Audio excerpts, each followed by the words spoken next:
Hello all. അപ്പോൾ നമ്മൾ കഥകളിലൂടെ chemistry പഠിക്കുന്ന നമ്മുടെ സീരീസിൻ്റെ അടുത്തൊരു വീഡിയോയിലേക്ക് എല്ലാവർക്കും സ്വാഗതം. ഇന്ന് നമ്മൾ പറയാൻ പോകുന്നത് കാറ്റലിസ്റ്റുകളുടെ കഥയാണ്.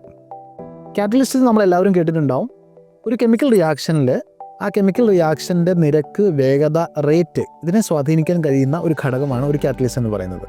നമ്മൾ ബൈ ഡെഫിനിഷൻ ഇങ്ങനെയാണ് പറയുക: a catalyst is a chemical species which can alter the rate of a reaction without undergoing any permanent changes to itself. അതായത് പെർമനൻ്റ് ആയിട്ടുള്ള ഫിസിക്കൽ കെമിക്കൽ ചേഞ്ചുകൾ ബാധിക്കാതെ അല്ലെങ്കിൽ അത്തരം ചേഞ്ചുകൾ വരാതെ ഒരു കെമിക്കൽ റിയാക്ഷൻ്റെ റേറ്റിനെ ആൾട്ടർ ചെയ്യുന്ന ഒരു ഘടകമാണ് കാറ്റലിസ്റ്റ് എന്ന് പറയുന്നത്. 1800കളുടെ അവസാനം ബെർസീലിയസ് എന്ന് പറഞ്ഞൊരു സയൻറ്റിസ്റ്റാണ് ഈ ഒരു കാറ്റലിസ്റ്റ് എന്ന് പറയുന്ന ഒരു ഐഡിയ ആദ്യമായിട്ട് കൊണ്ടുവരുന്നത്. പിന്നീട് ഓസ്റ്റ്വാൾഡ് പോലെയുള്ള പല പ്രമുഖരായ സയൻറ്റിസ്റ്റുകളും ഈ കാറ്റലിസ്റ്റുകളെ പറ്റി പഠിക്കുകയും അത് ഡെവലപ്പ് ചെയ്യുകയും ചെയ്തു. ഇന്ന് നമ്മുടെ ലോകത്ത് നടക്കുന്ന പ്രധാനപ്പെട്ട ഇൻഡസ്ട്രിയൽ പ്രോസസ്സുകൾ ഏകദേശം 90% റിയാക്ഷനുകളിലും അല്ലെങ്കിൽ പ്രോസസ്സുകളിലും കാറ്റലിസ്റ്റുകൾ ഉപയോഗിക്കുന്നുണ്ട്. അതേപോലെ തന്നെ നമ്മുടെ ശരീരത്തിൽ നടക്കുന്ന പല പ്രധാനപ്പെട്ട ബയോ കെമിക്കൽ പ്രോസസ്സുകളും കാറ്റലിസ്റ്റ് ചെയ്യുന്നത് എൻസൈമുകൾ എന്നറിയപ്പെടുന്ന കെമിക്കലുകളാണ് അല്ലെങ്കിൽ ബയോമോളിക്യൂളുകളാണ്. അപ്പോൾ നമ്മളുടെ ചുറ്റുമുള്ള എല്ലാത്തരം ഇൻഡസ്ട്രികളിലും, പെട്രോളിയം ഇൻഡസ്ട്രി, അതേപോലെ തന്നെ ഫുഡ് ഇൻഡസ്ട്രി, ഫാർമസ്യൂട്ടിക്കൽസ്, അതേപോലെ തന്നെ ബയോ കെമിക്കൽ പ്രോസസ്സുകൾ, ഇങ്ങനെ തുടങ്ങിയ എല്ലാ മേഖലകളിലും വളരെ പ്രധാനപ്പെട്ട ഒരു സംഗതിയാണ് കാറ്റലിസ്റ്റുകൾ. ഒരു കാറ്റലിസ്റ്റ് ശരിക്കും ഒരു റിയാക്ഷനിൽ ഇടപെട്ടിട്ട് ആക്ടിവേഷൻ എനർജി കുറവുള്ള മറ്റൊരു ആൾട്ടർനേറ്റ് പാത്വേ പ്രൊവൈഡ് ചെയ്യുകയാണ്. എന്ന് പറഞ്ഞാൽ ഈ കാറ്റലിസ്റ്റിലൂടെ മാത്രം സാധ്യമാകുന്ന ഒരു എളുപ്പവഴി. ആ എളുപ്പവഴീൻ്റെ പ്രത്യേകത എന്താണ്? ആ എളുപ്പവഴി ആക്ടിവേഷൻ എനർജി കുറവുള്ള ഒരു എളുപ്പവഴിയാണ്.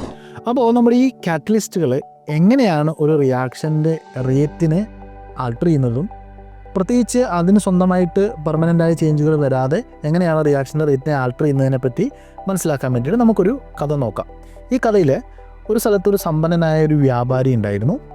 അദ്ദേഹത്തിൻ്റെ പ്രായാധിക്യമായപ്പോൾ അദ്ദേഹത്തിൻ്റെ കാലശേഷം അദ്ദേഹത്തിൻ്റെ സ്വത്തുക്കൾ അദ്ദേഹത്തിൻ്റെ 3 മക്കൾക്കായിട്ട് വീതിച്ചു കൊടുക്കുന്നതിനൊരു വ്യവസ്ഥ ഉണ്ടാക്കി. വിൽപത്ര പ്രകാരം അല്ലെങ്കിൽ അദ്ദേഹത്തിൻ്റെ ധാരണ പ്രകാരം അദ്ദേഹത്തിൻ്റെ സ്വത്തിൻ്റെ പകുതി, അതായത് ഹാഫ് എന്ന് പറയുന്നത് അദ്ദേഹത്തിൻ്റെ മൂത്ത മകന് അവകാശപ്പെട്ടതാണ്.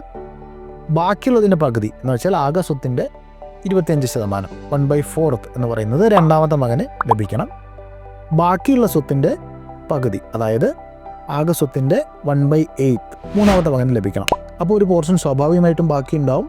അത് ഈ 3 മക്കളും കൂടി ചേർന്നിട്ട് ചാരിറ്റി ആയിട്ട്, അതായത് ഒരു ജീവകാരുണ്യ പ്രവർത്തനമായിട്ട് മറ്റാർക്കെങ്കിലും, പാവപ്പെട്ട ആർക്കെങ്കിലും ദാനം ചെയ്യണം. അപ്പോൾ ഈ വ്യാപാരിയുടെ മരണശേഷം ഈ മക്കൾ ഈ ഒരു വ്യവസ്ഥ അനുസരിച്ചിട്ട് ഈ ഒരു സ്വത്ത് ഭാഗം ചെയ്യാൻ വേണ്ടി തീരുമാനിക്കുന്നു. അപ്പോൾ അദ്ദേഹത്തിൻ്റെ കയ്യിൽ അവൈലബിൾ ആയിട്ടുള്ള പണം, അതേപോലെ തന്നെ സ്വർണം, അതുപോലെ തന്നെ വസ്തുക്കൾ, ഇതൊക്കെ അവർ ഈ ഒരു ധാരണയിൽ വീതം വെക്കുകയും ബാക്കി വരുന്ന ഒരു ഭാഗം പാവങ്ങൾക്ക് ദാനം ചെയ്യുകയും ചെയ്യുന്നുണ്ടായിരുന്നു. അവസാനം ഇവർ ഈ ഫാമിലേക്ക് എത്തി, അവരുടെ പശുക്കളെ വളർത്തുന്ന ഫാമിലേക്ക് എത്തി. അപ്പോൾ അവർക്ക് അവിടെ കാണാൻ സാധിച്ചത് 7 പശുക്കളാണ്. അപ്പോൾ ഈ വ്യവസ്ഥ പ്രകാരം ആദ്യത്തെ മകന് പകുതി, അതായത് 3.5 അല്ലെങ്കിൽ 3.5 പശുക്കളെയാണ് ലഭിക്കേണ്ടത്. രണ്ടാമത്തെ ആൾക്ക് 3.5 പകുതിയായിട്ടുള്ള 1.75 ആണ് ലഭിക്കേണ്ടത്. 1.25 നമുക്ക് വേണമെങ്കിൽ പറയാം. മൂന്നാമത്തെ മകനെ സംബന്ധിച്ചിടത്തോളം 1.25 പകുതി പശുക്കളെയാണ് ലഭിക്കേണ്ടത്. അപ്പോൾ അവിടെ വളരെ സങ്കീർണമായിട്ടുള്ള ഒരു പ്രശ്നം രൂപപ്പെടുകയാണ്. എങ്ങനെയാണ് ഈ പശുക്കളെ നമ്മൾ വീതം വെക്കുക എന്നുള്ളത്. കാരണം പശുക്കളെ മുറിക്കാൻ സാധ്യമല്ലല്ലോ. അപ്പോൾ അവർ തമ്മിൽ സ്വാഭാവികമായിട്ടും ഒരു തർക്കവും അവിടെ ഒരു ആശയക്കുഴപ്പവും ഉണ്ടാവുകയാണ്. അപ്പോൾ ഈ സമ്പന്നനായ വ്യാപാരിയുടെ അയൽവാസിയായ ഒരു ദരിദ്രനായ ഒരു മനുഷ്യനുണ്ട്. അദ്ദേഹത്തിൻ്റെ വീട്ടിൽ ആകെ ഒരു പശുവേ ഉള്ളൂ. അപ്പോൾ ഈ ഒരു പശുവിൻ്റെ പാലൊക്കെ വിറ്റിട്ടാണ് ഇയാൾ ജീവിക്കുന്നത്.